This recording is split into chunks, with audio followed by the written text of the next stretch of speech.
this talk is a joint effort by CCYP. Actually, this was headed up by Jill Dewar-Barrick, and partnering with us, the new Early Childhood Development, the new Early Childhood Initiative at Berkeley.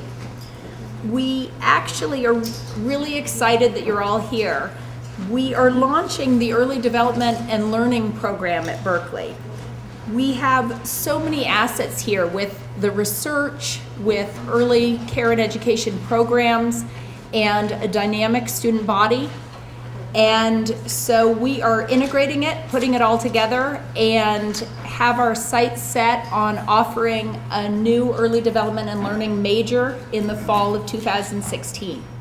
This effort was most recently sponsored by First Five Alameda County, to whom we are eternally grateful for getting us to pull this all together. So today we have an exciting talk, the Real Early Learning Challenge, with some great speakers. We have Kris Perry, who is the former executive director of First Five California, the current executive director of the First 5 Years Fund, which is a national advocacy group on kids birth to 5. We have Bridget Hamre, a clinical psychologist by training and co-developer of the class instrument. She's near and dear to our heart. She is a bear, a former graduate of Berkeley, and also did a postdoc here. So we are happy to have her back. And we have Melinda Ramzel, who is Associate Director of the Advance SF program.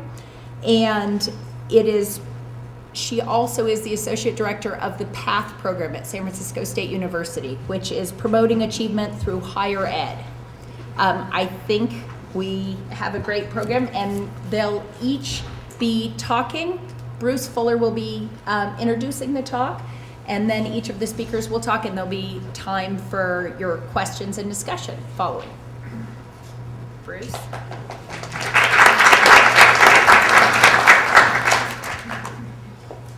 Thanks, Margaret. Before we get started, I just thought we should have a round of applause for Jill Dewar-Barrick and Margaret Bridges for putting this together. So many thanks.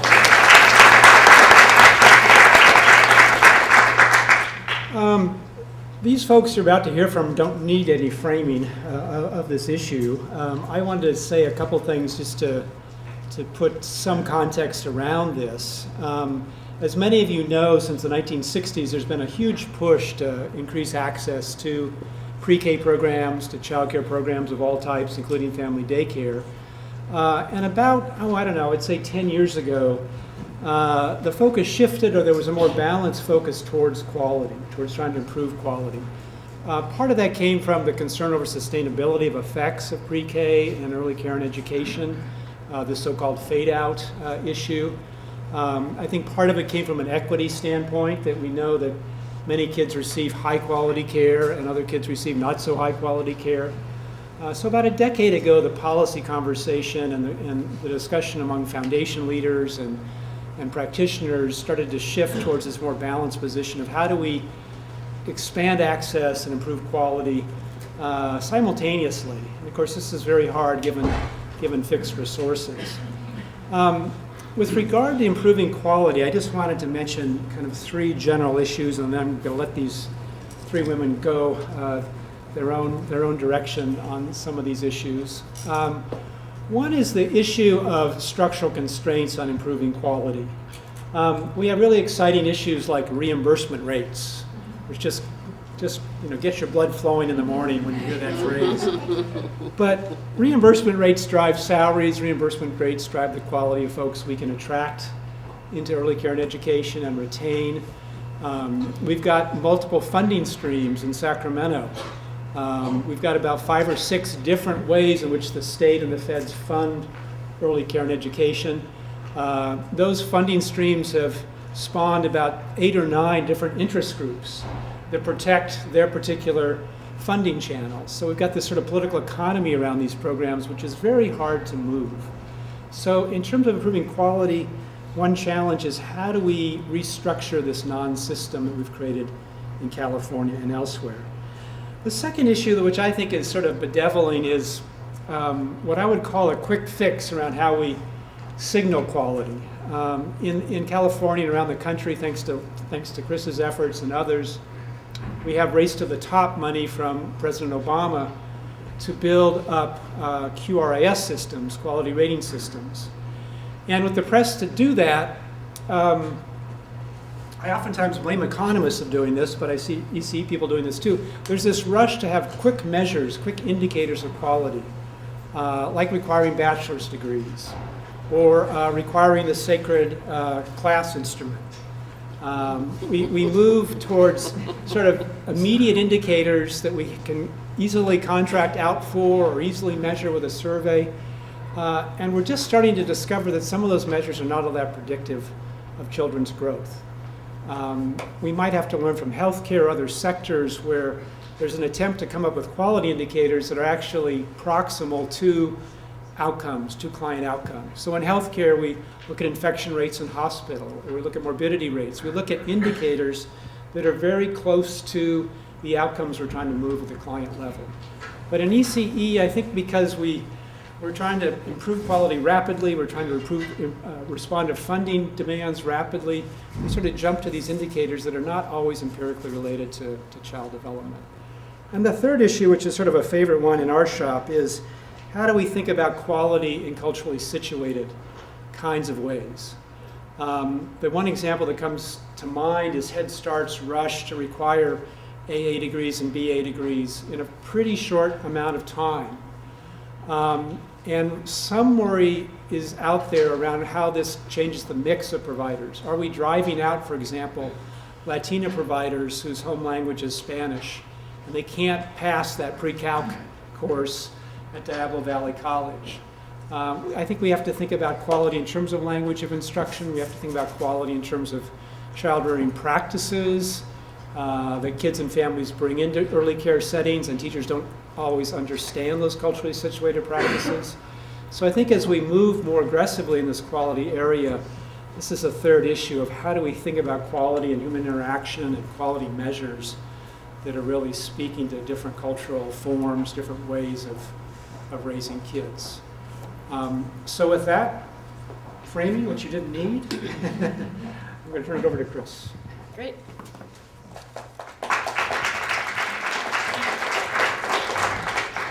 Good afternoon. Hi, everybody. Margaret, Jill, Bruce, everybody. Nice to see you, and thank you for having us.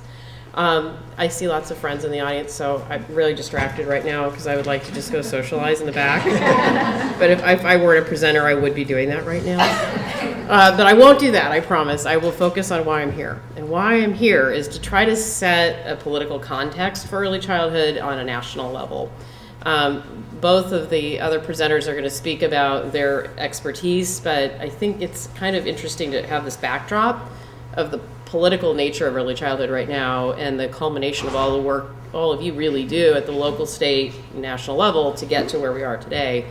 The First 5 Years Fund was implemented or launched actually in 2007, which was, as you will recall, just a few months before President Obama was elected. And the group of funders that came together, Pritzker, Kaiser, Buffett, Gates, the Ounce of Prevention, Wellspring, were each working really hard in different states. Much like you do here in California, they were working really hard in Oklahoma and in Illinois and in Washington to create higher quality early learning systems in their states. And they kept coming up against this wall called funding. Every time they wanted to exit as a foundation, they couldn't because there wasn't a replacement funding source. And the federal government, for the most part, really hadn't taken much of an interest in early childhood up to that point.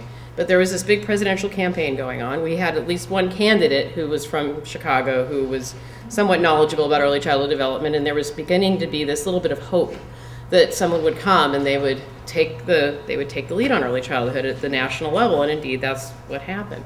So Barack Obama's elected. First 5 Years Fund is now in Washington, D.C., and it's trying to work with all of the other groups that you're all very familiar with that have been there a very long time and were hugely successful, such as 0 to 3, the National Women's Law Center, the National Head Start Association, Children's Defense Fund, really, really famous and important groups. But there was something about most of those groups that seemed to be a limitation, which was that none of them were really bipartisan. The staff, for the most part, were Democratic. The directors were Democrats, and they were highly aligned with the Democratic Party. And so this seems like a good thing because in comes a Democratic administration. But as we all know, Congress is usually not controlled by one party, and it was not going to be long before it was going to be controlled by two parties.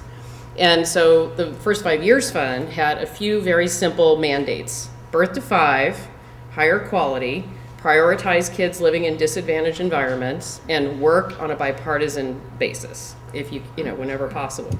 So they hired a director named Cornelia Grumman. She came in, she looked at the environment and started hiring lobbyists and strategic communication experts in Washington to help frame the issue more from the center.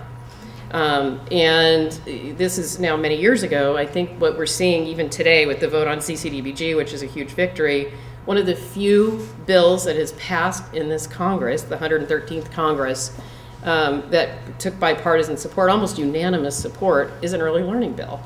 Now, Helen Blank is probably, the happiest person in the world because there are new resources attached to that bill. It is higher quality, and it's finally being addressed after many years of languishing, and it was bipartisan support.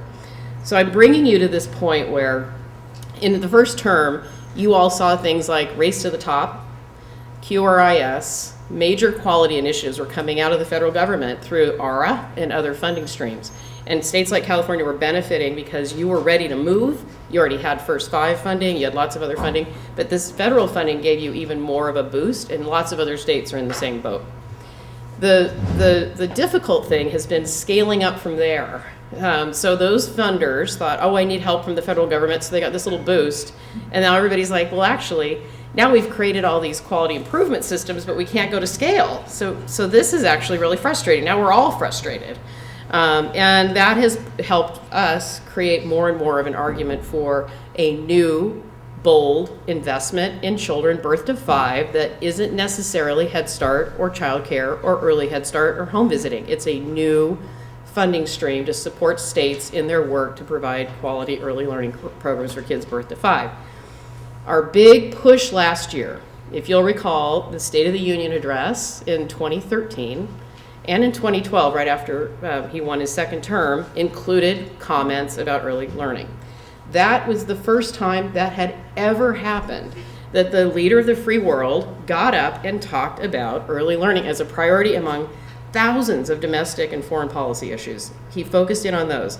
First 5 Years Fund and other groups were consulted and asked what would be important, what should we say, how should we say it, and we really pushed for stepping away from the universal pre-K framing and discussion that had been kind of dominating there and moving more to a birth to 5 higher quality frame.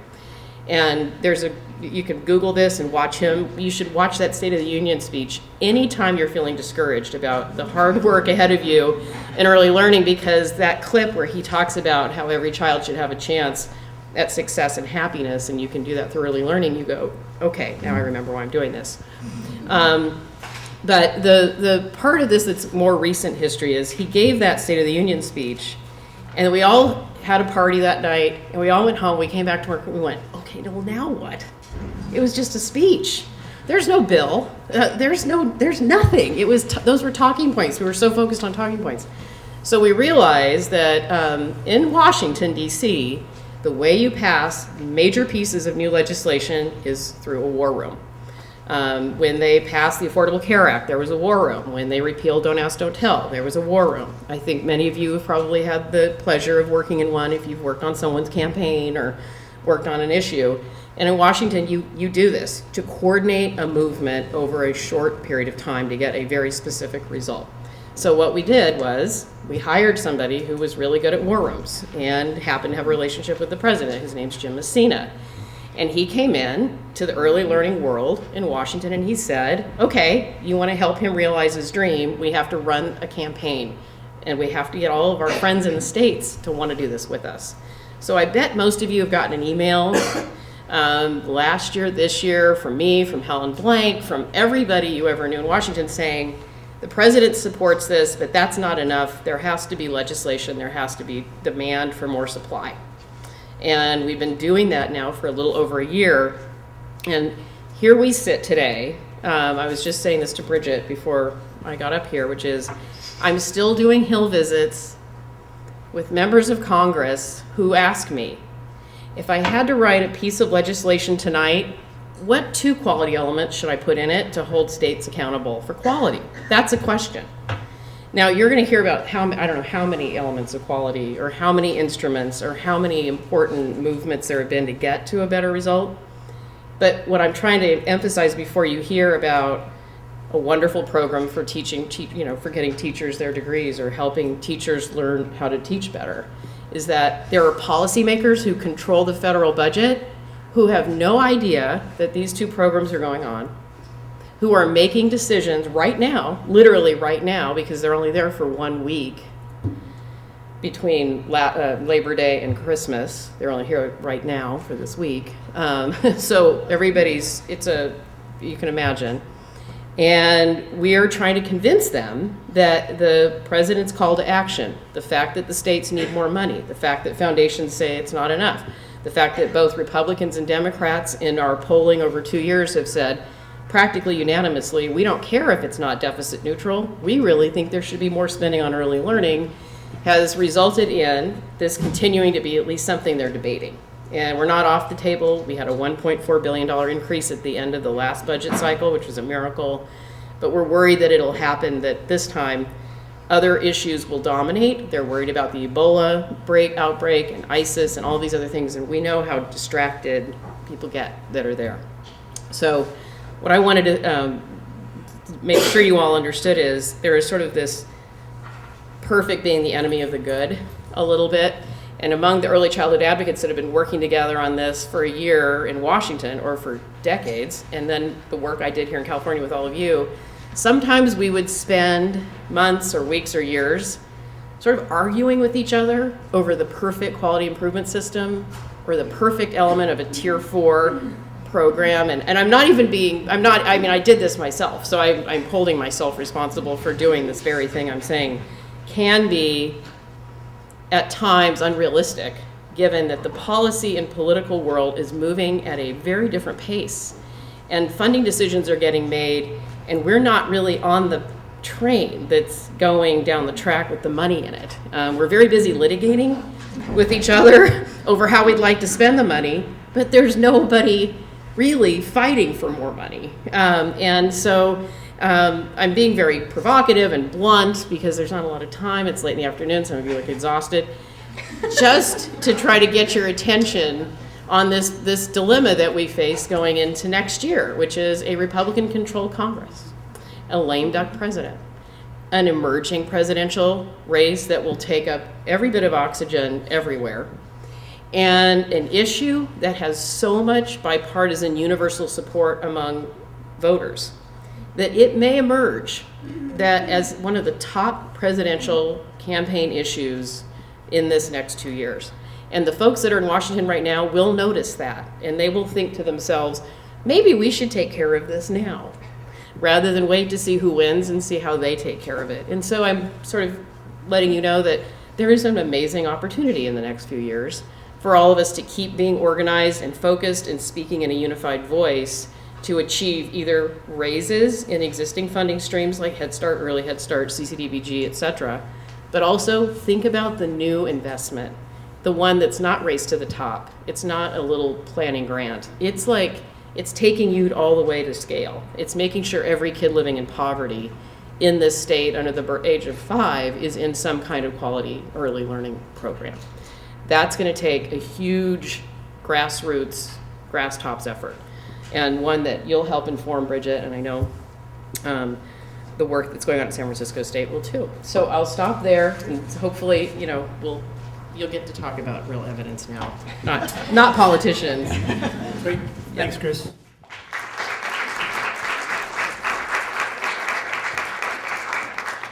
I have to say, Kris, you're just as provocative early in the morning as you are. Next up is Bridget Hamre from the University of Virginia. Great. Well, thanks. So for whatever reason today, we've been talking a lot about evidence-based things, and it just recalls while you're pulling this up, this recent really great conversation I had with folks at Head Start about the difference between research-based and evidence-based. And these are the moments when you want to go screaming and running away from the policy world, particularly when I'm in a room full of, or having to talk to a bunch of Head Start folks who are being required to use a curriculum that is, they think research-based, but maybe it's evidence-based, and they want to know what the difference is. And I don't want to be the one that's accountable to that. So I think I've spent a lot of time doing more basic developmental research. And then I came and worked with Bruce for a little while, and he dragged me into the policy world. And then I went running away for a little while. But I think I love my job. I love that I get to spend time with the folks who are running Head Start, thinking about, and I think there's really great folks there who are trying to think through the morass of policy that can be really ugly, to think about how we can do good things for kids. But then also to live in a world of higher education where I think also there's a lot of innovation happening. So I'm going to talk a little bit about work that we've been doing at the University of Virginia over the past 10 years or so, thinking about how to support teachers to engage in effective interactions with kids. And I think about this work in many ways. We put a lot of pressure on teachers to be very intentional in every moment of their interactions, right? And we expect them to do a lot. And then we have this professional development system for them from the beginning of their pre-service days until they've been in the field for 30 years that has almost no intentionality behind it.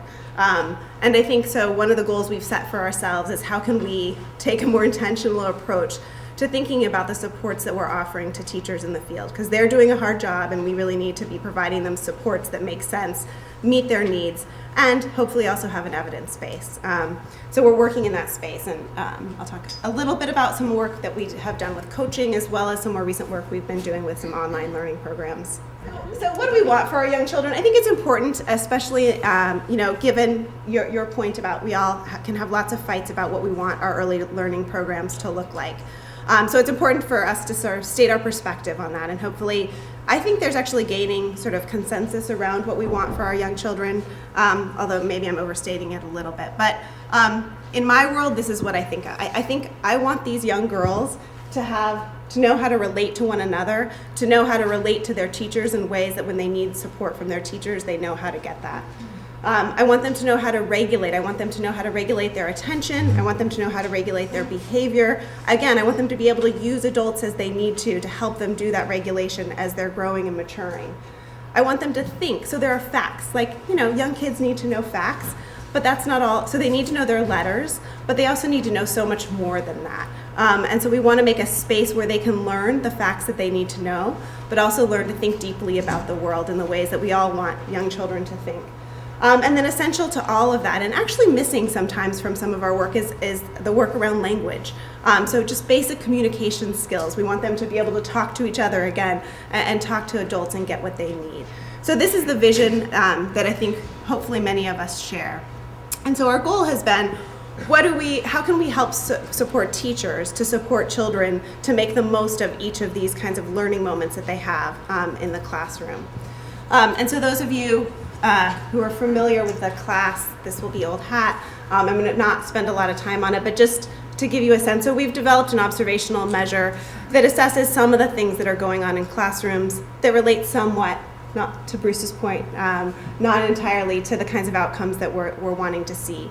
We care about emotional support, so that is to say we care about the relationships that teachers form with children in their classrooms, making sure that children actually look forward to going to the classroom every day. We want that for all of our kids. We also care about the organization of the classroom, and I don't mean the materials, but I mean the sense that these are systems that help regulate kids. So our teachers providing the sort of behavior management strategies that help kids know what the expectations are, and is there a sense of routine that allows kids to get through the days in ways that they're engaged and enthusiastic.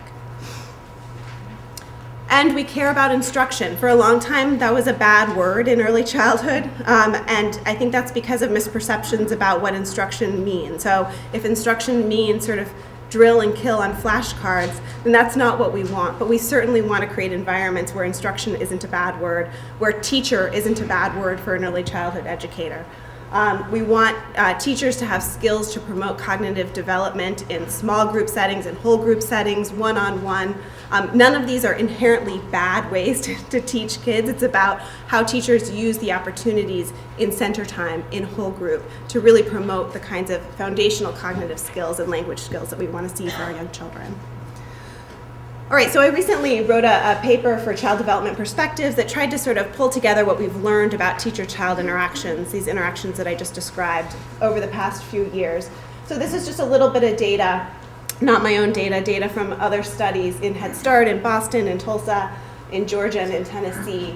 And when we use the class, which measures things, I will admit, a little roughly on a 1 to 7 scale, we see that in general, classrooms are fairly emotionally supportive places. So scoring an average of about a 5 on a scale of 1 to 7.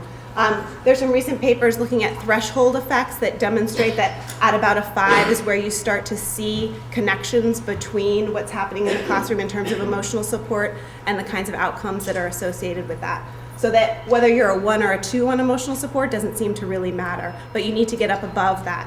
So we see that we're just starting to get above a 5. This also hides incredible variability. So the average may be a 5, but there are many of our children who are in classrooms that you walk into and you're sort of scared for them, right? Because they are not emotionally supportive at all. So it's always important when I show means to be able to also imagine the variability. Classroom organization looks fairly similar, a little lower than emotional support. But instructionally, we see very low scores. Now, this is partly an artifact of the scale, so that's important to say. Sometimes I think, if I imagine a teacher that was a 7 all the time, all day on instructional support, I'm not sure what that would look like. That comment can get me in trouble sometimes. But again, some of the thresholds analysis work that Peg Birchnall and others have done showed that the threshold for instructional support is about a 3. So that is to say that the vast majority of our programs aren't providing the kinds of feedback and cognitive support and language support to kids to promote cognitive development. And so that's been a real focus of our work. And I think when I say that, it's just important to return to, people ask questions about why that is. So here's my quick answer to that. It's because a lot of teachers have been taught that their job is to set up engaging and enriching environments for kids and then to let them play. And there is great work on play and kids need to play. But it is really important for teachers to know that it's not just about setting the environments up. It's about how they scaffold teachers to use those environments, or scaffold children to use those environments so that they're really learning in them. And so we see a lot of classrooms that are fun places to be, but where teachers really don't interact with kids at all. Then we also see increasingly a lot of direct instruction of children. And I don't think direct instruction is a bad word. There's good evidence behind direct instruction for particular subsets of skills. But we know as we look at a classroom of children like this, that first of all, at least a third of them are probably not paying any attention really, right? And then, again, there are certain skills that can be taught in this kind of format to 4-year-olds, but there are lots of skills that can't be taught effectively in this format. And so increasingly, and this is a problem of evidence-based, because in fact, if you look, and we just did a review for Head Start of evidence-based curricula, and if you look at those curricula that have the most evidence-based, they're almost all sort of very domain-specific. So they're literacy, they're math, they're science curricula, and they spend a ton of time in whole group. And those curricula developers didn't have the impression that kids would be sitting in whole group all day, all long. They just thought, well, they're just going to do this literacy curriculum, and then they're going to go play in centers. But the problem is that Head Start programs are pulling all of these evidence-based curricula together, and so that means that kids are spending a huge amount of time sitting in these whole group kinds of lessons. And we're requiring way too much of our programs to think about how to seamlessly put together these curricula into something truly comprehensive. And there really aren't comprehensive curricula that meet the kind of outcomes that we're looking for kids. So what we don't see are teachers interacting with children throughout the day, joining in their center play in really intentional and thoughtful ways. So how do we change that? So a lot of people talk about intentional teaching. We've tried to define it a little bit more specifically in some of our professional development work. So we talk about the knowledge that teachers need, the knowledge about children's development, but also the knowledge about what effective practice really is. But that knowledge is not sufficient, so teachers really need to be able to see it. They need to be able to see development happening. So I always use the example of attachment. So almost every early childhood teacher, whether they were trained 20 years ago or today, has learned about attachment theory.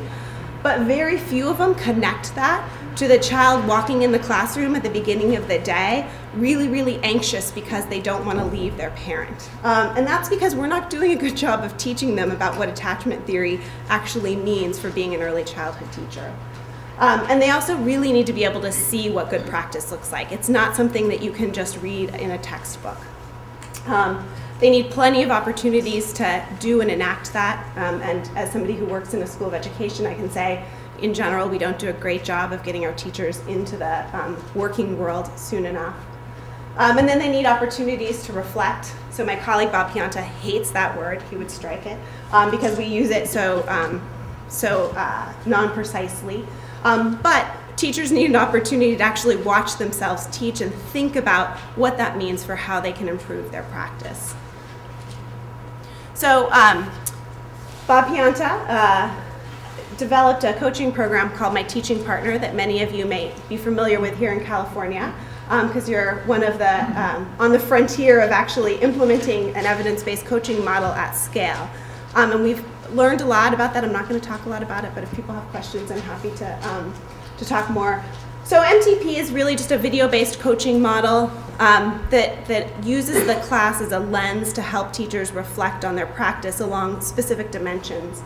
So for the teacher, it looks a little bit like this. They actually videotape themselves. They send their video to a coach, and the coach edits that video into 3 very short little snippets, which are going to focus on a particular dimension of practice.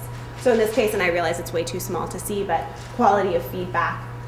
The teacher logs in, and they're able to watch themselves just for a minute teaching, and the prompt that the coach has written draws their attention further into this moment of practice and asks them to reflect on it in a particular way. Generally asking them something about how their practice impacted the child in that moment, really keeping them in that moment.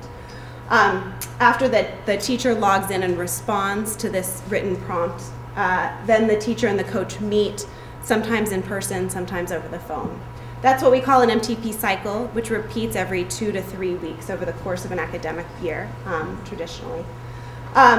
So again, I could do a whole talk on MTP. I'm not. I would say generally what we're learning is we get nice impacts on teachers' practice. We get smaller but significant impacts on children's outcomes. We get more consistent impacts on sort of self-regulatory skills, less consistent impacts on things like literacy, which is not surprising because this is not a literacy intervention. And so that points to the importance of things like curriculum as really being foundational. We can have great interactions, but to the extent we think it's important to impact things like literacy and math, then obviously having that content there is important as well. Both at-scale implementations of MTP in California as well as in Georgia demonstrate that we can actually scale this up. So we can train coaches, people who have been coaching for years, to implement MTP with pretty high fidelity. Our biggest issue is dosage. So I actually often think that one of the biggest interventions of MTP is actually having coaches coach, because it's not even so much about the actual coaching model, but that coaches often get pulled away to do so many different things that they aren't actually spending a lot of their time coaching teachers. And so dosage, sort of making sure that coaches are giving teachers enough feedback to lead to meaningful changes in practice has been a challenge. And so this work continues to move forward, and I think it's an exciting opportunity as this sort of goes to scale to learn about, as the developers, what's working, what's not working, and how might we modify it to make it work better. So for the remainder of just my last few minutes, I'm going to talk about some work we've been doing around coursework for teachers. And this really came up 5 or 6 years ago as we were first implementing My Teaching Partner, and recognized that at least for some teachers it was hard to get coached on their own practice because they really just didn't know what good practice looked like. And so they were asking us for more examples of what good teaching looked like. and knowledge about children's development. And we really found that this was missing, and that's a hard thing to teach in the context of a coaching relationship. So we got some funding from the Department of Education to develop 2 courses. So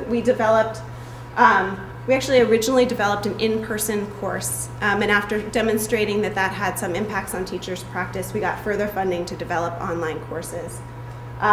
So we developed 2 online courses, one that's sort of focused on emotional support and classroom organization, another focused on instructional support and language and literacy. And I'm pretty ambivalent about online learning in many ways, but there are some things about it that I think are really exciting. The scalability is really exciting to me. So we've developed these things now, and as I'll say at the end, like, now these are done, and it's really easy to pass them along and maintain high fidelity and make sure that everybody's sort of seeing the same content. That's just much easier. And for something like the work that we do, which is so video-based, I actually think there's great opportunities to have teachers interact with online resources in really interesting and stimulating ways. So hopefully we've tried to do that a little bit in these courses. So we used this sort of know, see, do, reflect framework as we built out the resources for teachers in these online courses. Just to give you a sense of what it looks like, knowledge, again, is important, and we've used the class just to provide a framework for teachers so they're not like getting reliable on the class. But they tell us that the class framework for them is actually really useful because it describes very specific dimensions and behaviors of practice that help them sort of hook into what good teaching looks like. So this is one of our instructors, Allison, talking about positive climate. One of the indicators of positive climate is fostering positive relationships. And it's important that teachers show genuine interest. And so she sort of talks through, and this is the knowledge piece, talking through what good practice is. But again, this seeing it piece is really important. So we talk a lot about being able to see what development really looks like. So this is a lesson that they go through on behavioral regulation and seeing what that actually looks like in the classroom. So they're not just reading a text about behavioral regulation, but they're seeing this little interaction where these 2 girls are playing horses. We play it through the first time and have them sort of rate the behavior of these 2 girls. And the girl on the left is always rated as being exceptionally aggressive because she's like beating up the other child with the horse. But then we do a little instruction, and our explicit goal is to reframe this as a skill that this child is developing. She's not being aggressive. She's trying to learn what the expectations are for her in managing her behavior in this moment. She's trying to learn what the cues are on the other child's face that help tell her that she needs to stop banging the other child with her horse. And so this is a really powerful way for teachers to learn what behavior regulation is in a way that they're applying more basic principles of development. And then we want to take them through and think about what are the things you can be doing to support these children as they're learning about behavioral regulation. And so we do a lot of things like this sort of tagging exercise where they're watching a video happen and we ask them to stop the film every time they see a teacher engaging in a very specific teaching practice that they've just learned about. Write what they see and then compare that to the expert. So we really see this as a skill that teachers need to have, is this ability to see what good practice looks like. But then we want them to actually try and do it in their classroom, because knowing it and seeing is one thing, and then anyone who spent some time in the classroom knows that doing it is a whole nother. So teachers are sort of like MTP. Teachers are out filming themselves in their classrooms, but this time, because we're trying to think about scale, instead of coaches, we're actually asking them to edit the video themselves. So now that you've learned what Regard for Child Perspectives is, we want you to find a 1-minute slice from your classroom where you think you're doing a really nice job of Regard for Child Perspectives. And then tell us about what you're actually doing. So again, this is too small for you to read, but what we've asked this teacher to do is describe the effective teaching behaviors you observed yourself doing related to Regard for Child Perspectives. And so this is the piece where we're really pushing on, can you identify in your own practice what this specific skill looks like, and tell us what impact that is having on the children in your classroom. We also asked them to identify a less positive moment. so that they're always constantly thinking about, this is not about being perfect, it's about working towards improvement. So we take the teachers through these cycles, and overwhelmingly they responded that it was very helpful. One of the most interesting things that we heard is that the examples of ineffective practice are actually some of the most powerful, because what they do is they say, well, we watch the effective moments and then we say, oh yeah, I can do that, I do that. And then they watch the ineffective moments and they say, oh right, but I do that too. And in general, we actually had pretty nice rates of course completion for online learning. So among the 60 or so teachers that we had enrolled in this initial trial, they completed about 75% of the course content. And teachers always like everything, so I don't put a lot of stock in that. So here's where we get to impact. So these are just effect sizes, giving us a sense of how much are we actually changing their behavior in the classroom. And it's a little artificial, right? Because we've sort of taught them using the class and now we're assessing them using the class, so that's a challenge. But we can't find another measure that will work for us at this point, so that if anyone has one, I would love to hear about it. So they take the first class and they make some changes. This is in a randomized control trial, so compared to teachers who didn't take the course at all. Interestingly, at the end of the second course, a full academic year, the gains we made, which are small, on emotional support actually go away. Literacy focus, that is teaching explicit literacy, is really easy to change, so we get a big effect on that. Thankfully, this is not all we did. So these are the teachers who just took the course, but we also had a group of teachers who we had their instructor provide them with feedback. So after they went through one of those cycles, instead of just getting their homework graded by their instructor actually had a conversation with them about their practice, a little bit like an MTP coach would. And so we saw bigger impacts on practice for those teachers who actually had conferences with their teachers. And we think this is exciting because what we're trying to do is use these online resources to, like everybody's talking about, flip the classroom a little bit. So instructors don't need to spend the time thinking about how to teach the content, because we think we've developed some pretty nice content, but use your time to actually engage with the students around what they're doing in the classroom and provide feedback about that. So I'll just end by giving some examples of scalability. So we taught a MOOC. I learned what a MOOC was. I taught it. It was scary, except it wasn't, right? Because you just filmed it all and then it's up there. And so 26,000 people enrolled, 10,000 people did something. And apparently, according to others, this is a really high rate of completion. So 13% of our folks completed the course, which I hear is quite good. It was fascinating and a really interesting experience. But for me, I was just doing it partly to see what are the possibilities around scaling some of this work. We're partnering with folks in Virginia around their QRS, and I'm also doing some work with Gail Joseph at University of Washington around a concept that she has at Head Start University in this space. So I think the biggest take home that we're learning, and I think the thing that's really driving us at this point, is we just need to get very much better at customizing our professional development, right? Right now, people who have MTP typically, like your whole center, your whole program, your whole state might get MTP, and that's probably not really smart, because there's a lot of teachers who probably don't need intensive coaching support. And there's a lot of teachers who aren't going to respond very well to coaching. There's some teachers who are going to hate online learning. So hopefully one of the things that we're doing as we do some of these studies is getting better about understanding which professional development experiences are really going to change practice for which kind of teachers under what context. And then can we design a professional development system that helps sort of give these out in more thoughtful and intentional ways. And I'll just end by saying one of the ways that we're doing this is through a partnership with E3, which is a nonprofit organization in Virginia. And they're designing a new school, and they call it the New School. And we're really partnering with them to think about what would it look like to sort of start from the ground up. So we've been doing a lot of work with teachers, but we know that they need a lot more than that to design a good preschool program. And so we're really trying to think through how to blend some of what we're doing with some of the best evidence around curricula and support for leadership, et cetera. So I will end there and turn it over to hear more about the work happening at San Francisco State. Thank you very much.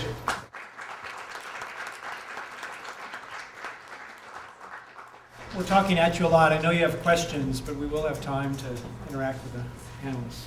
Linda? So, hello, my name is Melinda Ramzel, and I am the Associate Director of the Advanced SF program. And Advanced SF is actually a series of three programs that we run that are all nested within each other. And the mission of Advanced SF is to increase equity in college completion. And I'll get more detailed into that in a second. But the idea is that all three of these programs are focused on educators, those in the existing workforce and those new to the workforce, to get their college units, but more specifically to get a BA in child development or early childhood education. And so there's this kind of dual focus. So we have two groups that we really look at. One is teachers in the existing workforce. So these are early educators that have been in the field for some measure of time, and they don't have a degree in child development for a variety of reasons.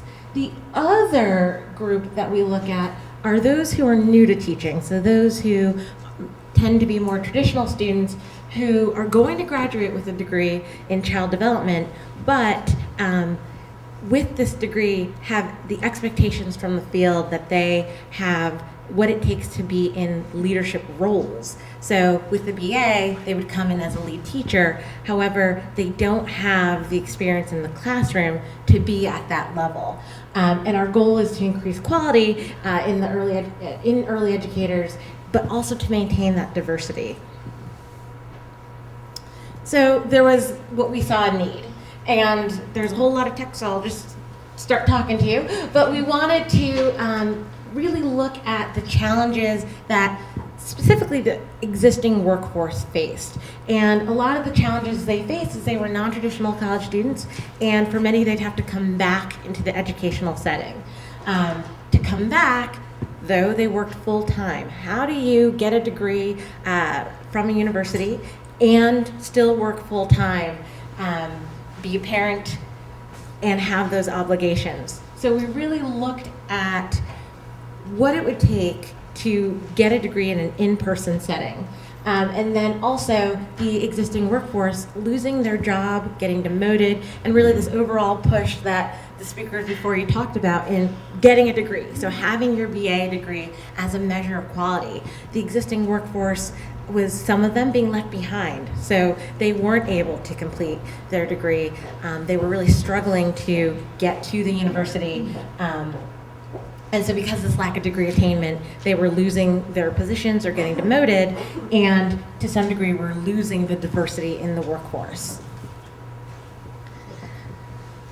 Other concerns, just quality in the early childhood classroom setting due to the lack of child development knowledge or outdated child development knowledge. So many of my students last took their introduction to child development back in 1985. I have some students who haven't taken a class since the 70s, and they were not necessarily up to date on some of the information that we now know about how to work with children best or better. And we also had, like I said before, students graduating with a BA degree, having this expectation that with graduating with this degree, they'd be able to enter the workforce as a lead teacher or a higher up position, but yet they're not able to because they don't have the experience. So there is, and I'll speak more to this later, all of the students that go through the PATH program have to work at least 20 hours a week in an early child care setting. So by the time they graduate from San Francisco State with their degree, they have at least 2 years of experience under their belt, with the idea, again, that just getting a degree doesn't necessarily help you with some of the skills you'll have to also do in the classroom as an early childhood educator. So the overview of what we call the pathway, again, it's really hard to see all the way back there, but I will explain because it's, again, a series of programs there's kind of two ways that you can get to what we call the PATH program. That's the program I specifically oversee. One way is Metro Academy. And Metro Academy is for those individuals who are more traditional students. They tend to be low-income students, first-generation college students, and it focuses on the first 2 years of college so that they get the supports they need to prevent from dropping out. The other group is Foundations, and that's a program that starts focusing on the existing workforce, those that might have been out of education for a while, out of the college scene for a while, and getting them the experience around some of the material that they might struggle with, specifically math and English, and help them improve those skills and improve some self-efficacy, really, start to understand they can be a college student, so that they can transfer into the PATH program, which focuses on the last 2 years of getting a degree out of university. So we work with juniors. All of our programs have a pretty intensive focus on academic counseling and guidance. So with especially the existing workforce, what we found is that navigating higher education can be really complicated. We have many of our teachers that have, I'll be honest, hundreds of units in early childhood education, but none of them leading to being able to transfer into a 4-year institution or graduating. So they have a bunch of units and not going anywhere. It's not leading anywhere. So we have had to do a lot of intensive counseling to say, take this, not that. Do this now, don't do this. Why are you taking this class? You shouldn't take that one. Do this class so that you can transfer. So really working on the counseling around how do you get to a university and how do you take what you need in order to get out in a measurable amount of time. We look at case management. So for all of our students, both more traditional college students and the existing workforce, life is happening to them. So again, they're working full time, they're parents, they have families, and it becomes really difficult for them to sometimes navigate staying in school. So we do a lot of case management to help them with that. We provide quite a bit of tutoring, and similarly, if you've been out of college for a while, coming back and taking a college level class can be hard. So we provide tutoring not just around math, which some have to take, or science, but also with English and just academic writing in general. And then most importantly, we offer a convenient schedule for all of the programs, and I'll talk about it when I get to PATH, but our classes are Friday nights and Saturdays because that was a way that you could work full-time during the week and still get the classes you need in person. So Foundations, and I won't spend a ton of time on Foundations just because I think you really want to know more about what I do at PATH. But with Foundations, one of the quotes that we share to those that are wanting to know more about the program is from one of our students who is age 61. And she said, before I used to think at my age, turning 61, I'm not going to take any English classes anymore. But after Foundations, where she got 6 weeks of help, they encouraged me to rethink, and I'm able to continue to take English class. So this is somebody from the existing workforce who's been asked who wants to go back and try to get her degree. And how it works is it is 8 weeks of focusing on English and or math. And these modules they go through really helps them with some beginning skills that they might need or might have forgotten in order to enter into and enroll into a college level English or math class.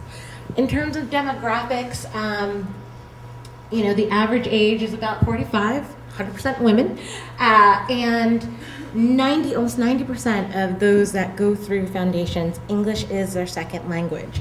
So again, really focusing on trying to maintain the diversity of the early education workforce in San Francisco. Some of the challenges of Foundations that we see is they go through these workshops, it's convenient for them, they really like it, they feel comfortable with us, but then they have to enroll at the college level, and they don't. So there's something that's stopping them from taking the gains or what they've done in foundation workshops and transitioning that into actually entering into college level coursework. Very few go on. What we also find is that attendance is a huge issue. So the existing workforce being able to stay taking these classes and continuing to show up, they've really struggled with that. And what we've also seen is some struggles with computer literacy and soft skills. So these are not individuals that necessarily feel comfortable with the computer. When we ask them to, for example, type a paper, it takes them a really long time because they don't know how to type. And so getting through doing an assignment takes them double the time because they're writing it out by hand and then trying to hunt and peck to type it up. And so they're not necessarily efficient students. And we didn't quite see that coming. We didn't know that, efficiency is important to being at university, having multiple classes you might be in. Imagine if it took you double the time to do every assignment. So really trying to figure out how we can support, especially those coming back to school, feeling comfortable in online forums, online coursework, and again, things like typing.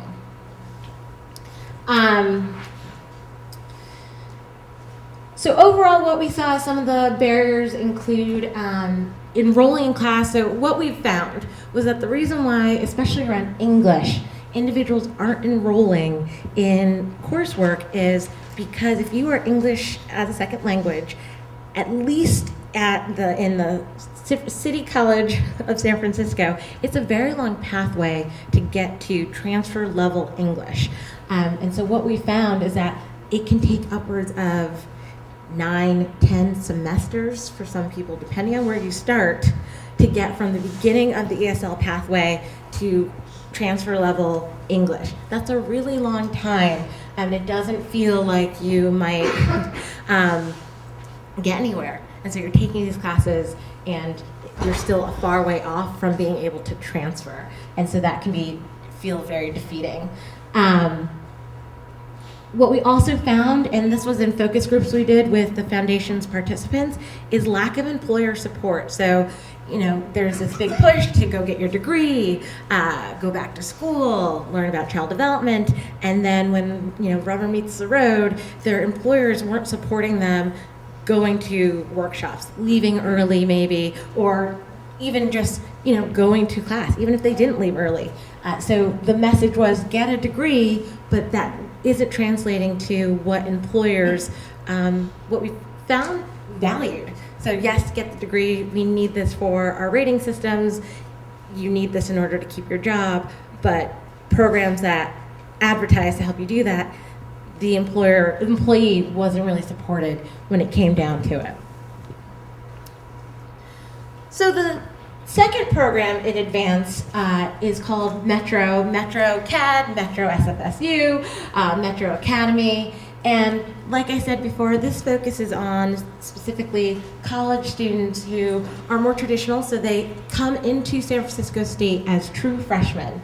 And one of the quote from one of our students talks about how she would just have been a lost freshman who had no clue how to navigate the campus. Metro has definitely helped me further realize what I want to do with my life and the steps that I would need to take in order to get there. And this student was 18 years old.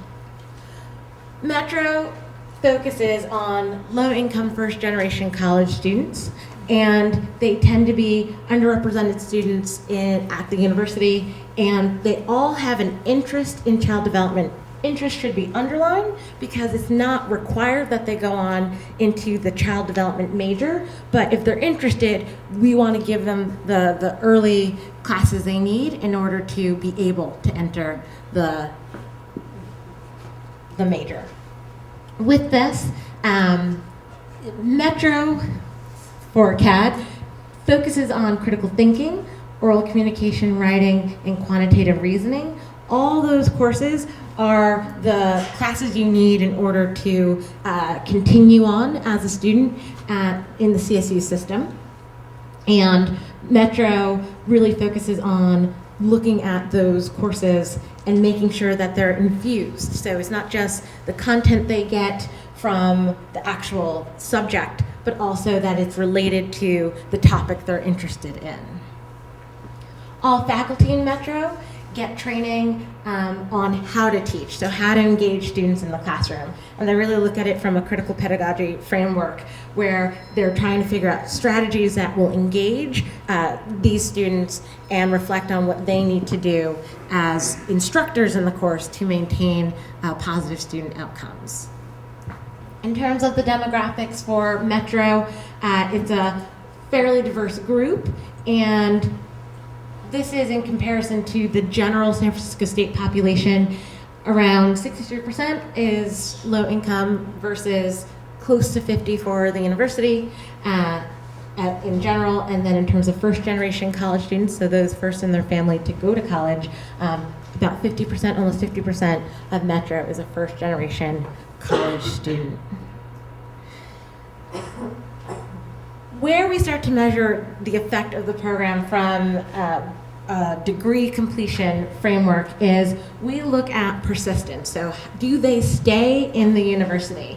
And with Metro, 88% of those Metro students that started the program persisted into their junior year, which in comparison, non-Metro students, only about 69% persist. 89% persist into their senior year versus 64% for general population, and 72% of Metro CAD students graduated in 4 years versus 15% for non-Metro students. So what that means is 72% of Metro CAD graduated in 4 years, whereas that is almost unheard of, and we'll talk more specific with PATH, it's almost unheard of at the CSU level. You typically take 6 years to graduate from CSU, and these students were able to do it in 4. So some of the challenges with Metro, specifically, they also have to deal with being prepared to enter college level coursework. So many come in needing remediation, and life happening also. So needing to deal with mental health issues, needing to work with the ability to fund school and to be able to balance work and being a student. So many of these students struggle with that.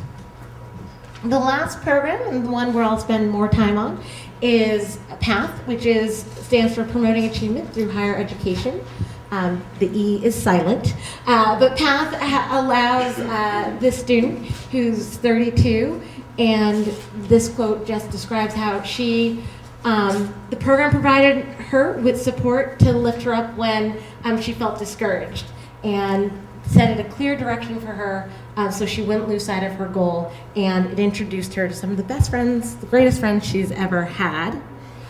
And with PATH, our model is very specific. It not just focuses on the existing workforce, but we also have about half of our population that is new to the workforce. And we offer a structured pathway. There is no guessing what classes you're supposed to take in PATH, because we figure it out for you. And the goal is that you can complete this in 4 semesters, or about 2 years. We offer classes nights and weekends and online. And how it works is there's 1 class on Friday night, 2 on Saturdays, so about 9 hours they're with us on Saturdays. And then one of the courses we offer each semester is online, and that allows them to be full-time students and still work full-time in the field if they're full-time workers. We also offer a cohort model, so each year we have about 40 students enter in with the goal that they'll exit in 2 years. We are in our 3rd cohort that started this fall. And there is a work requirement. All students, regardless of if they're existing workforce or new to the workforce, have to work at least 20 hours a week. So everybody is using their experience to inform the course, what they're doing in their courses. So for our demographics, The average age changes per cohort, but we're around now for all 3 cohorts. It's around 30 years old is our average age. And for PATH, 60% have a primary language other than English. And we're 98% female. There's 2 men in all the cohorts. So in terms of graduation rate, our focus, and I'll talk about this as being one of our challenges, the focus has been from the very beginning degree completion. These are the students that took 10 years to transfer. Some of my students have taken 5 years to transfer. And once they're at university, they can't get the courses they need at the times that they need it. So they take another 3, 4, 5 years to graduate, if ever. And if the average student takes 6 years to graduate, we had in 2 years, 93% of our students graduate. It was 100% in 2.5 years. So by that 5th semester, 100% of our students had graduated. And these are all now at this point, the workforce in early childhood education. 93% transfer students, only 34% of transfer students typically graduate in 2 years from San Francisco State. So compared to the general population, our students are getting out. For Metro students, 100% of the Metro students graduated in 4 years. That rate, again, is about 15% for first-time freshmen graduating in 4 years. So stark difference. With math, what we've really struggled with, and I think it speaks to the struggles of early education and getting early educators their degree, is their preparation. So the students that came in really did struggle with transferring the information and the skill sets they had from community college into a 4-year degree. Also, measuring teacher quality, measuring improvement. So for so long, from the very beginning, we were focused on getting a degree. Is a degree then lead to higher quality in the classroom? We haven't found a good way to measure how our students are better prepared for the classroom versus if they hadn't had their degree or didn't have their degree. What we also found, and some of the feedback we're getting, is our students now have a degree. Are they going to stay in the field? Well, in San Francisco, that's a hard proposition for our students, where the cost of living is so high and the average salary is $30,000 a year, about $28,000 a year. So many of our students now have this degree and are tempted, are being drawn to other fields, are going on to do policy work, get master's degrees, and so they're not necessarily staying working with children. As of today, 100% of those who graduated have stayed working in their current job that they had at time of graduation. But many have expressed trying to figure out something else to do because they have this degree, and now what? Now what do they do with it? Many aren't sure that they want to stay in the workforce. And then all of our students are required to work 20 hours a week, but placement. So I think Bridget spoke to the quality of placement, seeing it in action, seeing quality in action. And many of our students don't necessarily work at sites where they can see quality in action. And so how do we bridge that gap? We've got quite a few students, and it's been hard to find those quality placements for them where they can get a quality experience. This is on campus and off campus.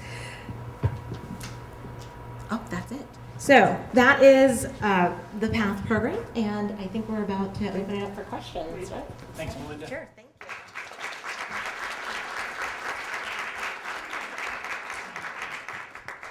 Okay, let's open it up. Sometimes it works a little bit better just to get 3 or 4 issues on the table. If you have a question of a specific panelist, Melinda, Kris, or Bridget, do indicate that. Otherwise, I'm going to ask for 3 or 4 issues at a time, and it also allows panelists to dodge a question that they don't want to respond to. Questions, comments, issues that we missed? Yes? I'm wondering if in this PATH program there's some preliminary support in the community college, or is it when they hit San Francisco State that they come for it? That's, oh, you want more? Yeah, let's get a couple other things on the table. Don't lose track of the question. All right. Other issues? Yes. I'm curious about the push for opening the TK programs and how it affects the 0 to 5 and preschool programs and daycare programs as well. The expansion of TK and Yes. effects on other programs. Okay, one more issue? Question? Yes? I'm interested in how to retain all of those graduates after they graduate and so they can stay in the field to interact with the children. Because that's really fundamentally very hard question, hard issue, very hard problem to solve. And unless the whole society is really pouring money into that, so that salary can Yeah, and as Marcy, I just don't see any ready solution at this moment. as Marcy Whitebook has pointed out over the years, the problem is not so much producing more teachers, it's retention and motivation. Melinda, you want to start? Sure. I can answer the. Can everybody hear me all right? I'm going to pretend that you can. I'm going to speak to the community college support. There is support from on the community college level. I'll stay up. I feel like you can't see me. There has been support on the community college level, but it's hard.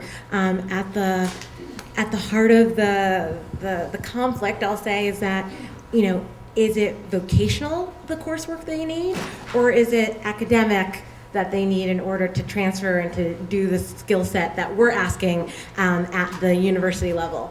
And it's right now we go back and forth. Some community colleges we work with, it's a little bit more seamless. It's a little bit of both. So you need to have the skills to do your job today, and you also need the skills in order to transfer and do the coursework that you might need for a BA or beyond. But that is our biggest struggle, is how do we better prepare them in the beginning coursework so that they can both work with children effectively at a higher quality and also get a degree, and again with the skills that are needed from a typical degree program. And they support us, but we have had a lot of conversation around making that work.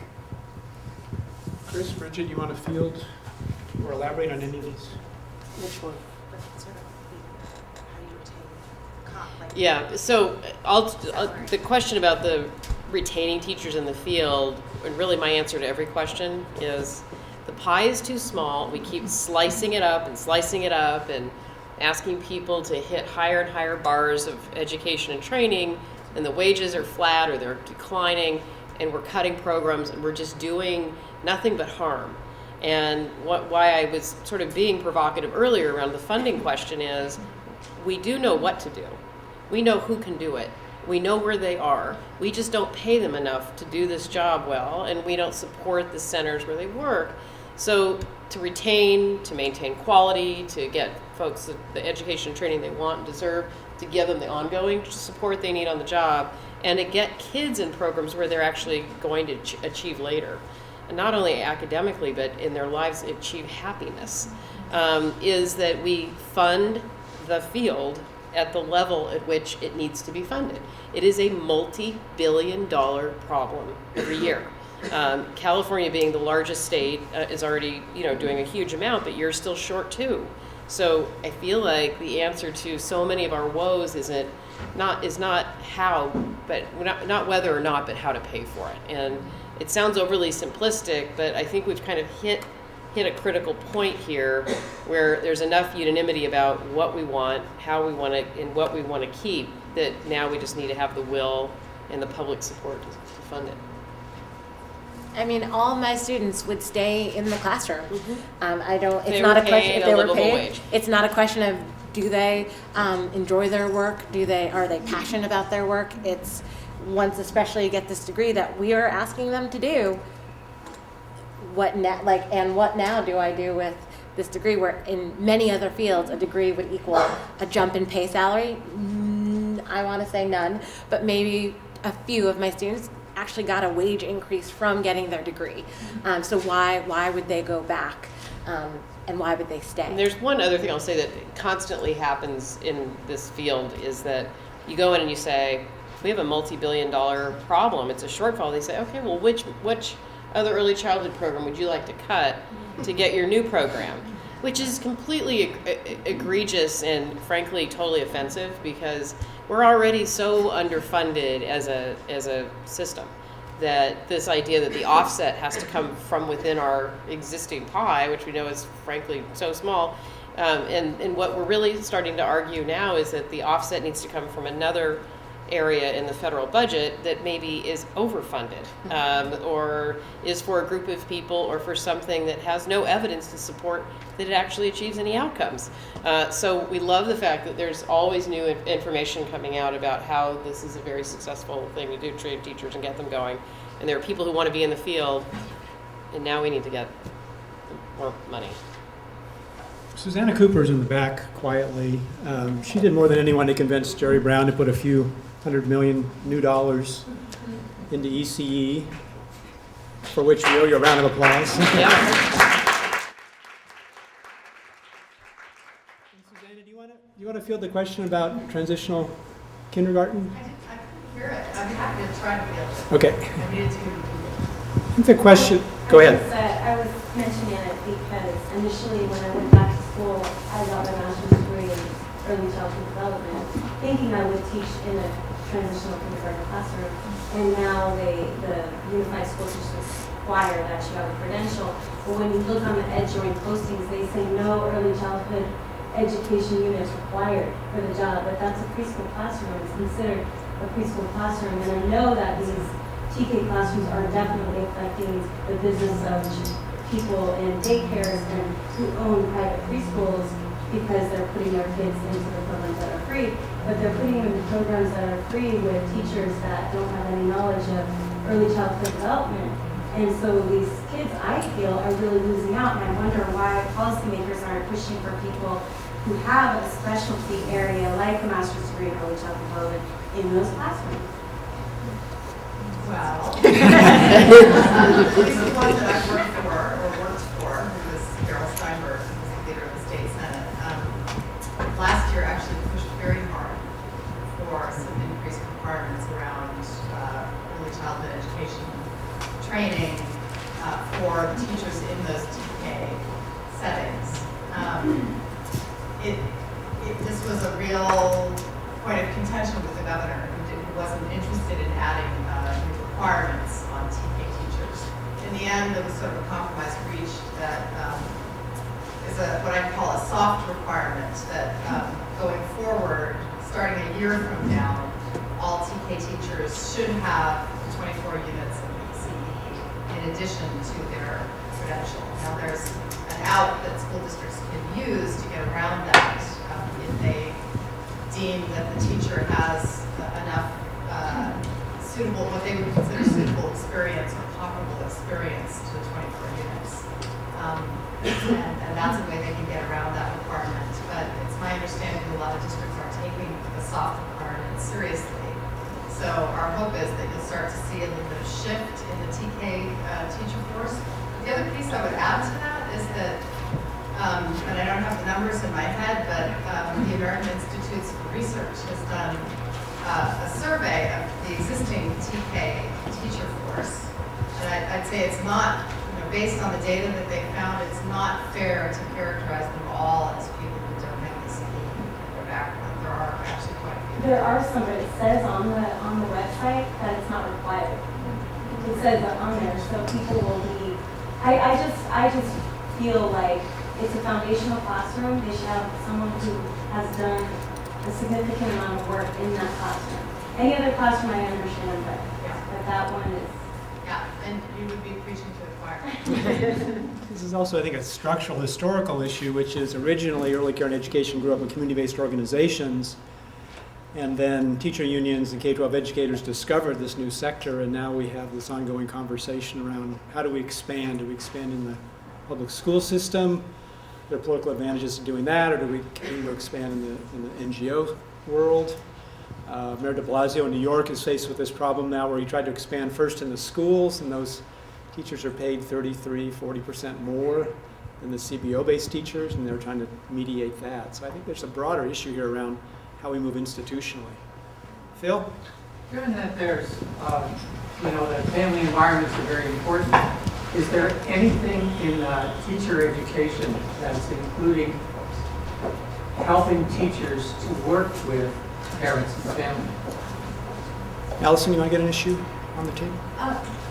Yeah, I mean, it's a different issue, but this is the issue about evidence-based versus research-based and about outcomes, which is that there's a kind of model, which is that if you look at some individual measure on an individual child, that's the right way to actually assess outcomes. And I think there's lots of basic science reasons for thinking that that's not a good way of assessing. That's not a good way of assessing outcomes. That, you know, variability is the currency of childhood, both within child variability and then variability across children.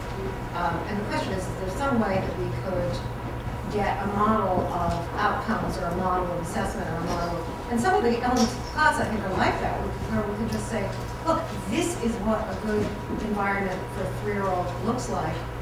That is not an issue about whether this 3-year-old does better on this test than the 3-year-old next to them, right? And I think there's a real disconnect between what the scientists would say about what's going on and then what the obvious outcome measures that people think of as being the source for then making an evidence-based case. Okay, are we preparing teachers to work with parents, and can we better measure child outcomes? Who wants to go?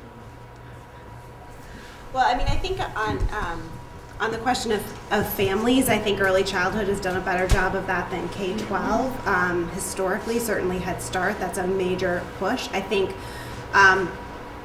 it is, as a person who sits in a school of education, I think that is not traditionally thought of as an important piece of teacher education. But I think with blending, so at UVA, we're working really hard to blend early childhood into the sort of K-12 teacher prep system, and I think that's one of the potentially the positive impacts, because I hope I can teach a course on child development that will include something about families that not only future preschool teachers are going to, but future 3rd grade teachers are going to, because it's really, you know, I think that's a part of the point about transitional kindergarten as well, is that, you know, we can talk a lot about what we want preschool environments to look at, but I spent a lot of time in kindergarten and 1st grade classrooms, and they reflect developmental science even less than typical early childhood programs. So I think the point about families is a good one. I think, Allison, your points are good. I think there's so much push. We've been doing all this work around kindergarten readiness assessment in Virginia because we feel like they need to, you know, the state is going to do something, and we hope that we can convince them to do something somewhat rational, but I'm not sure there is a rational way to sort of create assessments that can be used both. You know, everybody wants every measure to do everything. It needs to be summative, it needs to be formative, it needs to work for every kid in every population, and that's a challenge. Now, Kris will tell me this is probably one of those trade-offs, right? Like, we just have to make some hard decisions and do something. So I don't. But isn't there something about the class where if certain ingredients are required or, recommended in a classroom or within the teacher's skill set, and there's evidence-based curriculum being used in the classroom, if you have a few core elements and the children are coming every day and the dosage is right, they're not missing school, there is a way in which to say, right, that you don't need to measure each individual child's success. You can say this environment is of a high enough quality that we know everyone's getting getting at least as much of a good experience as they could possibly need. Of course, there's always better, but we know we've established a floor of what's good, and there's always better. But I feel like that is being articulated well with the class by using those domains and the scale. I know other tools do as well, and I would like to see us, as a movement, try to reach this place where we can describe what a classroom and a teacher and a student and a family are getting from that early learning program in a way that's very easily understood and frankly replicable and scalable. And you're doing a lot to help. You're both doing a lot because you're investing into that system. But some of us on the other side are trying to take the baton from you and translate it into policy speak or, lay speak, and it's really kind of hard. And I feel like this is our challenge, actually. If we're going to mature as a movement and get not millions but billions, this is why other movements are beating us, because they are better at articulating the outcome they want. So Kris, let me just follow up on this. I mean, I'm a little, so if you go out and build a road, right? people say, was that a good road, right? I mean, did the road have the right surface? Was it cracked? You know, people don't say, all right, do we have a measure of traffic usage 20 years down the line that we can show that as a result of building this road, this particular town was now more prosperous than it would have been by this amount, right? I mean, or we're going to compare this town that has the road to the next town in a randomized controlled experiment that doesn't get the road, and then we're going to see whether the ones that don't get the road are actually have a lower GDP than the ones that do get the roads, right? Yeah. I mean, that's nuts. Nobody would think about trying to fund the highway system by doing a randomized control where you know, compare the places that get roads and the places that don't get roads. And, you know, for most of, in fact, it's incredibly unusual that we actually have as good a basis for saying 20 years down the line, we actually have differences in whether people are going to jail or not. That's, as far as I know, I can't think of another social policy. Is there another policy place where we have evidence that's that? Reproductive health, probably. Yeah. Because it gets so politicized. And I do think what happens is people are looking for ways to not fund something. And so they're pointing at the fade out study, you know, or let's just say flawed studies to say, why should we put money here? There isn't evidence to support it. And I want to take the money and put it over here because I don't believe in Head Start. I don't believe in early childhood development. I think kids should be home with their parents. There's, I think, that kind of pressure over the last 15 years since welfare reform has really caused a lot of drag on our ability to increase the system. So where I think until TANF, and I think until like 96, we had, I don't think there was a lot of, you know, complaining or concern that we weren't doing a good enough job. We didn't have enough, but people weren't, you know, knocking heads. And I feel like ever since then, we've had to justify every cent, you know, whether it was the child care money for the TANF parents or an increase in, you know, the family preservation was a huge fight. Every time we've tried to preserve or protect or prevent, since then has been, you know, an ugly fight. And I look at all of you here in California and think, you're the beneficiary of this First 5 funding, which has protected the kids here in a way the 49 other states don't have. And even that was being, you know, grabbed and moved and changed, and luckily you're out of that. But I think it's because people want the money for something else. We get in the back, yeah. Way in the back. Hi, it's a question regarding... Oh, it's Cindy. Hi. Hi, Cindy. This is a question regarding PATH. I'm curious whether or not PATH or perhaps other programs have any kind of articulation agreement that would allow for non-traditional teacher coursework like Montessori education so the teachers can apply the value of a 2-year teacher education program plus practicum toward a degree. It is the challenge, I would say now, with many Montessori teachers to be able to remain in the field. A couple other issues. Get on the table. Champagne's not coming out until we get more questions. Yes. I wanted to connect the question of finding funding to the question of quality models. I think there's a real, people forget that if you're looking at walking down the street seeing childcare center after childcare center where the practice is substandard, why would you want to put more money into that? Why would you want to put more kids into that? And how do we find a way to make the good models seen? And how do we, both for the teacher training aspect, which is what you're focused on, but really in the bigger picture for the policy, because taxpayers want their money to go to something good for children, not something awful. Okay, so quality models linked to funding and improving our pitch, and Cindy's question around convertibility of Montessori experience, other kinds of experiences in degree programs. Melinda? Yeah, I mean, I can speak to, that's one of the challenges is that we're in a CSU system. So we have had the fortune to work with the Child and Adolescent Department at San Francisco State, but their hands are tied as to, and they've been incredibly flexible, especially around internship placement and the experiences and the classes we offer, but it can only go so far. You have to get into state. You have to, pass all of their admissions requirement, and there's not much wiggle room we have until you get to us. Once you get to us, we can maybe do some things. And again, we value experience. We want you to have worked and be applying that to the degree you're getting, but we can't really do much before you get to us. And that's where, at a public university, our hands are tied. So there's not much we can do with articulation agreements unless the university says okay with that articulation agreement. Good question. I think that's your. So the quality, so the connecting funding to quality, so there's been nothing but good news on that.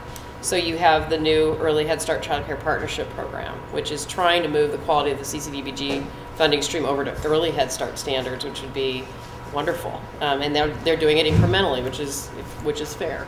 So there's also the Race to the Top QRIS funding, preschool development grants are coming out. There are new ways, and there is new money available to improve quality all over the place. So there's that. But as I said earlier, those are really essentially grants that expire. They are not ongoing funding streams like Head Start, where you're going to get to serve 100,000 kids.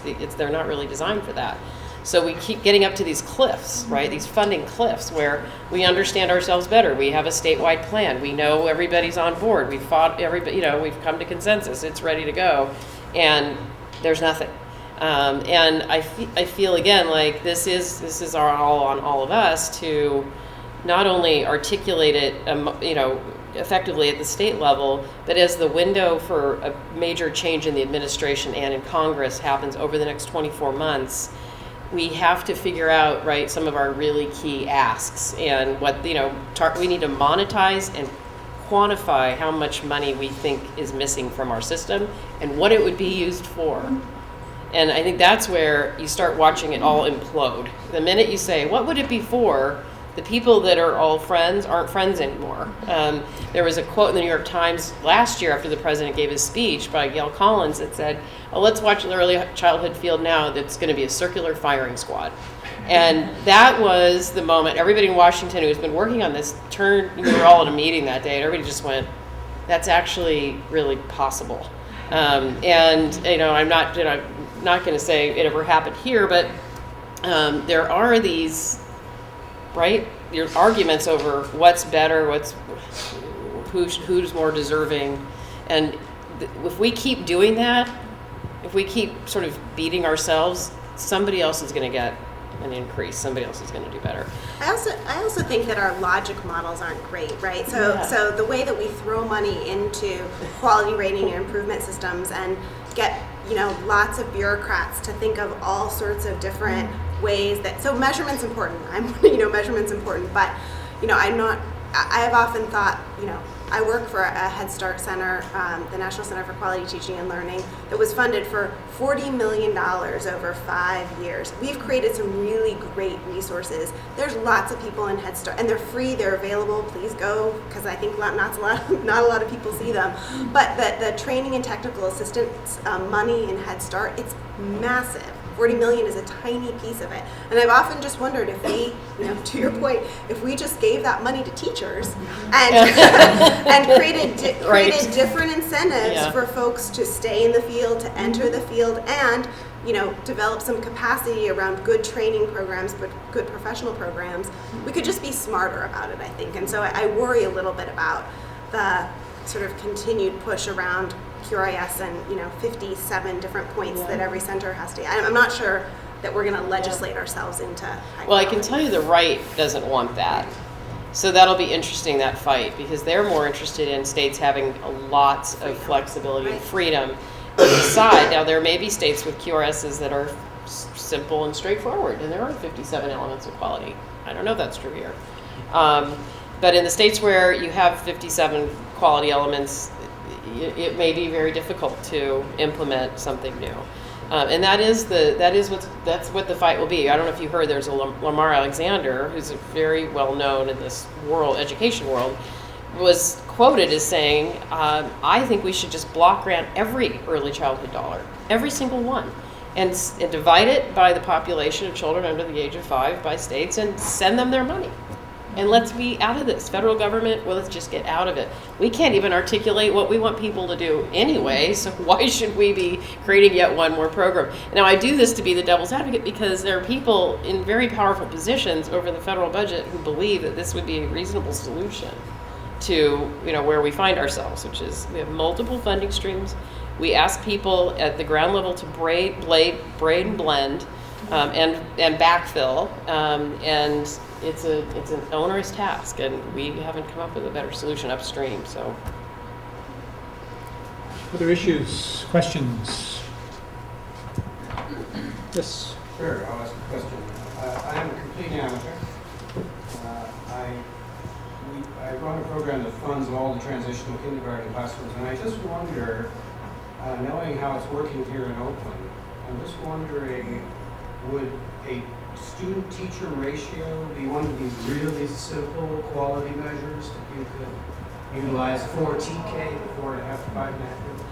Of all the sort of structural measures of quality, like teacher education, those kinds of things, ratio is the one that is most connected to sort of observations of what happens in the classroom and gains on sort of outcomes, but it's still a fairly poor assessment. So yes, I think again there's some thresholds, but you can reduce the class size to 6, and if the teacher doesn't know what it is they're supposed to be doing, it's not really going to help. So I think there are certain thresholds, but I think most states are already there. Like the classroom sizes are a decent size in which a well-trained teacher can. What's a decent size? I mean, we're running 18 to 28. 18 to 28 for a single teacher? For a single teacher. With what year you're all the one teacher? With one teacher. That's high. Who may or may not have child development units. So those of us that are advocating, what should we be advocating? well, I think Bridget did a pretty good job of explaining 3 elements. There is something called curriculum, and there are lists in California of what's approved. There is something called a teacher who has received an education and is hopefully supported through a training program that's keeps her, fresh and aware of what's happening and lets her reflect. And then there's a resource question. And if you're missing one of those elements, I think the whole thing starts to disintegrate a little bit. And we all know, right? There really isn't an evidence. I don't know that there's really a study out there that says letting every 4-year-old go to kindergarten a year earlier has really proven to be, as powerful as what happened at Abecedarian or what happened in Ypsilanti. Those studies why they're so powerful and moving is that we're looking at people now in their 60s and 70s, and we're able to look at what they've become versus the other kids in their neighborhood that didn't go, and they went at a much younger age than 4.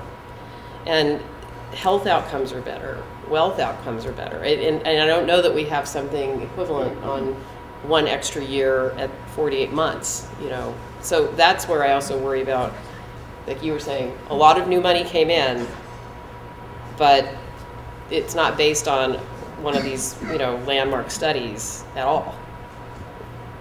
I think one of the problems is we keep reverting back to regulation. And as Bridget so vividly described, it's these interactions at a very human scale that's driving child development, or at least driving more positive teaching practices. And that's very hard to regulate. But whether you're on the left or the moderate right in government, you keep sort of jumping back to regulation because that's how you think. Well, I'll ask you a question that Hillary Rodham Clinton asked at a meeting recently. She said, what are the policy implications of attachment? TK? Or is it home visiting? Or is it prenatal care? Or is it paid family leave? Or is it all of the above? And because there are policy implications of attachment theory. We all know this, but it's when someone really asks it who's in a position to act, you suddenly want to answer it really well, And so I challenge all of you to think about what it would mean, what that would look like to you. Is it 28 kids with a teacher? Maybe if she's unbelievable, really, maybe it's okay if she's unbelievable and there's somebody helping, but. What I love about that question is I feel like the work that you're doing, Margaret, and others, like, hopefully the people entering your program are the people who are going to be able to respond to that, right? Because it is, I mean, I wish I could have gone through that program, right? Because you're training, the idea of training not just teachers, but future policymakers in what good developmental science is, but in ways that are really connected to the real world of early childhood settings. So I'm not sure I have the answer, but it's fun to, there's still time. I love that she asked the question. I know, before she was around. Final burning questions, issues, what did we miss? Yes? Just to follow up on Tessa's question to Bridget, because I'm not very ignorant in education, I just don't know whether we do have any kind of a good role model as in for early childhood education. So maybe it will be a very good thing for the policymakers, not just to measure things categorically by paperwork, but to really see some of the good models. And this is really good early childhood model, not only just at centers or schools, but also integrating the society, community, parents, and everything. And that's the model. And then present the model and then say, this is the price. And also this is without that, this is the consequence of the country. And then the whole society probably can make a decision where we want to go. We're down the track 50 years ago. You go choose this, and that's where you're invested. You choose this, and that's where you're invested. And the whole society, taxpayers can just make a decision on that. But I just don't know whether we do have a good model, because tied to the question about the credential for the TK. And for the credential, we know it's really based on the K-12 training. And do we have early childhood credential model? I'm not quite sure. So, but regarding education, yeah, that's an easy one, right? Yeah, I don't know. I mean, I think a part of the work that we're doing with this E3 organization is about that. So their push is really around business leaders. And so, I don't think they're going to sit around and wait for the federal government to fund this thing, but they've convinced a lot of folks in Virginia who are very right in their political beliefs, and who have a lot of money, that it is worth their time to invest in early childhood education.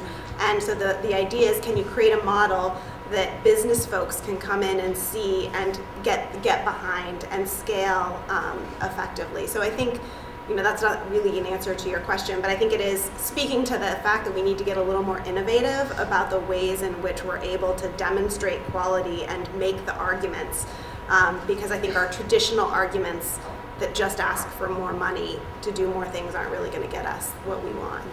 Are you saying investing, like business people coming and investing in that? Potentially, and I don't think that's necessary. I mean, this is a controversial thing to say, but I think there's all sorts of ways to scale effective programs, and I think we need to be a little bit creative in that space. Yes. So I don't know if any of you know, but in Utah, right, the Goldman Sachs and United Way are doing a pay for success model to support early childhood, and key model we pay attention to and look at it and see what comes out of it. So I don't know if you know any more details. I do. Those are called social impact bonds or pay for success. And what happens is sometimes government doesn't have money up front to try something new. So they will partner with a bank or a business person who might say, okay, well, I'll introduce $100,000 into the Granite School District in Utah. And with that, I'd like you to open as many early learning programs as you can that will feed into your K-5 program. And within 2 years, the special ed utilization rates dropped by 35%, which it created a significant savings for the district that they then were required to use to replace the money that the bank had put in. In other words, pay back the bank, and then they had a program up and running that they knew would pay for itself going forward. Chicago just approved one last week. I think New York and other states are looking at them. I think they're experiments. So we don't want to get overly excited about this, but they're interesting because they engage, they're public-private partnerships, and that kind of innovation is usually not something government likes to do. It's risk-averse, but Goldman Sachs isn't risk-averse, so they have no problem. Yeah, so I do, you're right, Janice, I think that is one of those areas where business is starting to show an interest in public programs that they think can pay for themselves later. Okay, we should wind down. Thank you for spending your afternoon with us. Let's thank Melinda, Bridget, and Kris once again.